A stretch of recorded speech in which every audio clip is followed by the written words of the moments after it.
Hey everybody, welcome to another reviews today. Hey, we're checking out this here Unity light. This is a Unity Spark in blue. Um, Please mind the mess. We're in the middle of some helmet projects, but in the middle of this project, we were putting some Unity stuff together on some lids. I decided to review this now instead of later, and let's get into it, shall we? So this, like I said, is the Unity Spark. This one, the Velcro, as you can see, is kind of off kilter.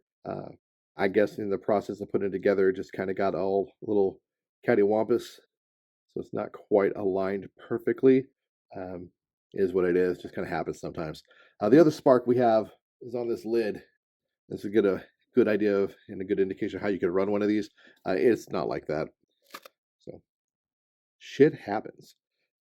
But this is a good idea and a good example of how to run one of these sparks.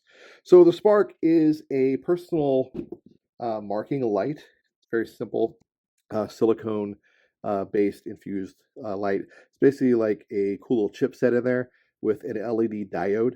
It's a 3-function light, so it's off, one push on, another push slightly brighter, and third push is your strobing function. And then last push, you have it off again. I chose blue for just reasons.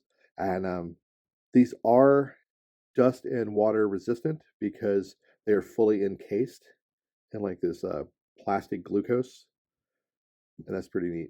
These are meant to be semi-disposable. They have about a 200-ish, 200 plus-ish hour runtime on them. And then they're meant to kind of die out. You cannot change the batteries out on these things. So once they're dead, they're meant to just kind of be tossed, forgotten about, and replaced. They're not terribly expensive. Rough average price is about $18-ish for these. I know for some people, they're going, $18. That is not disposable. That is a lot of money. That is not meant as an individual's price range of disposable. That is a government money price range of disposable. For the government, $18 isn't shit.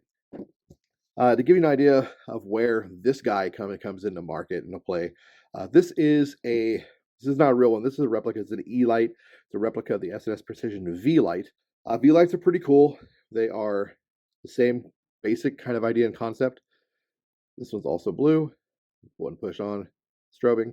They're the same kind of glucosey, gelatiny filled thing, but they're long. They're long and thin. They got a slightly longer, larger footprint on a helmet if you wanted to use these, or on your plate carrier.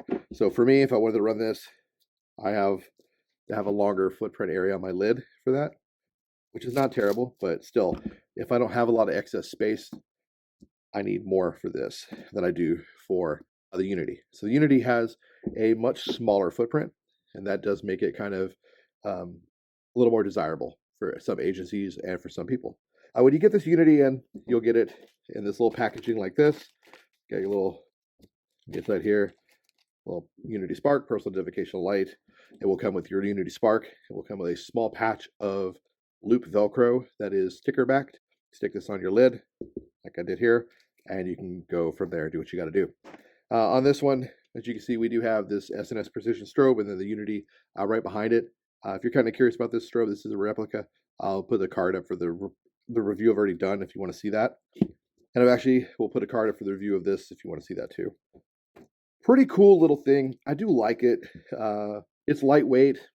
Like I said, it doesn't have much in the way of space. It has a very small footprint. One of the neat things about these compared to, let's say, these, is they do make a small plastic MOLLE body. So you can stick this inside of that, and then that would allow this to now actually click into a PALS field and allow you to run a spark now on a PALS field and on a plate carrier that doesn't have loop Velcro. So that is kind of nice, and I think that is pretty cool. Now, when I got this from Off Base Supply Co., they did include this ITAR restriction saying this is not for export. I don't really fully understand why this model is not an exportable item. It is just a blue LED. It is not IR in any way. So I'm not sure how or why this falls under the ITAR restriction category. Other locations didn't have these listed under ITAR. That doesn't mean that's not an ITAR item. Offbase is really diligent when it comes to this kind of stuff. So I kind of trust them to have that information as correct. I will be the first one to admit they're a little more diligent in some places. And usually when I see an ITAR restriction from them, I take it kind of as gospel because other places are a little faster and looser with their items when it comes to ITAR off base. They don't play around with that. So keep that for what it is. The real unities might fall under ITAR regardless of IR functionality. And I have seen weirder shit fall under ITAR. I've seen stuff like this. So this is just a bungee that is meant for holding nods.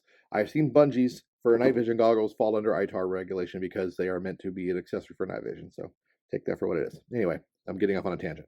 The Unity Spark is pretty cool, lightweight. It is meant to be disposable. This might be something for you if you're looking for something to put on your real or airsoft helmet. If you're looking for something to mark you in the field for my real world guys that are looking for a small personal marker, depending on an color, SOP color for your unit that you need, this might be something good because they come in multiple colors. Editor is going to splash up a image showing you the different colors that these come in. And that is kind of cool about these. I like them. If you can, I would definitely talk to your supply guys about grabbing the NSN for these and trying to see if you can get them for your unit because they're pretty cool.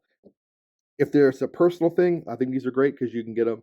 They can go on a helmet. They can go on a backpack. They can go on a plate carrier.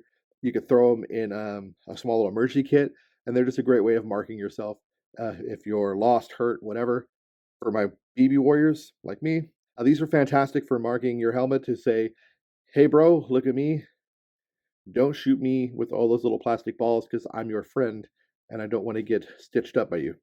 So that's where these little markers, I think, come into play heavily. Anyway, that's all I got, guys. Unity Spark, pretty neat. There are fakes out there of these, so beware. Keep that in mind. There are sanctioned fakes. PTS, those are legit. Those are good. Unity says they are, Omni Domni. They said they're good. They're good to go. There are other fakes that are not Unity certified. This is the real deal, though. Not very expensive. I honestly don't know why you would get the certified fake when you could just get the real thing for about the same price. Anyway, that's all I got, guys. Well, if you're in the US. That's all I got, guys. Thanks for watching. Hope you got something out of this review. I hope you may have found yourself a new little marker light to try out in lieu of something like the SNS, because, like I said, it does have a smaller footprint, and it is pretty cool. Until next time, get out there, man. Play some Airsoft. Make some cool kits. Be a bunch of dorks. Put cool lights on your helmets. Everybody wants to go gadget helmet, because that's what all the cool guys have. Peace. I'll see you on the field.